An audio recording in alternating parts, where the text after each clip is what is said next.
కాలాల్లోనూ రూపం మార్చుకునే పీతాంబర అమ్మవారు. పసుపు సమర్పిస్తే కరుణించే దైవం. దేశంలో అనేక దేవతామూర్తుల ఆలయాలు ఉన్నాయి. ఈ ఆలయాల్లో శాస్త్రవేత్తలు కూడా పరిష్కరించలేకపోయినా కొన్ని అద్భుతాలు కనిపిస్తాయి. అలాంటి ఒక అద్భుత ఆలయం మధ్యప్రదేశ్లోని దతియాలో ఉంది. దీనిని రాజసత్తా దేవత అని కూడా పిలుస్తారు. ఈ ఆలయంలో ఉన్న అమ్మవారు బగలాముఖి దేవి శత్రువులను నాశనం చేసిన దేవత అని భక్తుల నమ్మకం. ఎవరైనా అధికారాన్ని ఆకాంక్షించే భక్తులు ఇక్కడికి వచ్చి అమ్మవారికి రహస్యంగా పూజలు చేస్తారు. అటువంటి పరిస్థితిలో ఎన్నికలకు ముందు భారీ సంఖ్యలో పెద్ద పెద్ద రాజకీయ నాయకులు క్యూలో నిల్చొని మరీ పూజలు చేస్తారు.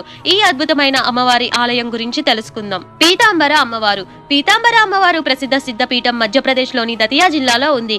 ఈ పీఠాన్ని సిద్ధసంత్ స్వామి 1935లో స్థాపించారు. ఇక్కడ అమ్మవారి దర్శనం కోసం ఎటువంటి తలుపులు ఉండవు. అందుకు బదులుగా ఒక చిన్న కిటికీ ఉంటుంది.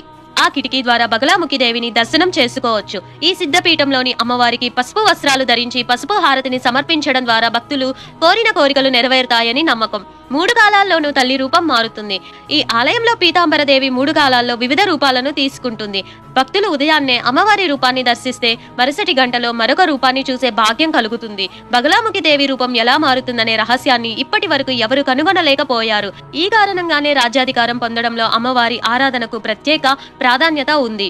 అదే సమయంలో స్థానిక ప్రజల ప్రకారం తల్లి పీతాంబరాన్ని ఆరాధించడం వ్యాజ్యాలు మొదలైన కేసులలో కూడా విజయం సాధిస్తుందని భావిస్తారు. ఈ ఆలయంలో ఖండేశ్వర మహాదేవుడు, ధూమావతితో పాటు పీతాంబర అమ్మవారి దర్శనం పొందవచ్చు. తాంత్రిక రూపంలో పూజింపబడే ఈ ఆలయానికి కుడివైపున ఖండేశ్వర మహాదేవ్ కొలువుదీరి ఉన్నాడు. 10 మహావిద్యలలో ఒకరైన ధూమావతి తల్లి మహాదేవుని ఆస్థానం వెలుపల కనిపిస్తుంది. అత్యంత విశిష్టత ఏమిటంటే భక్తులకు హారతి సమయంలో మాత్రమే ధూమావతి దర్శన భాగ్యం లభిస్తుంది. ఎందుకంటే మిగిలిన సమయాల్లో ఆలయ తలుపులు మూసివేయబడతాయి.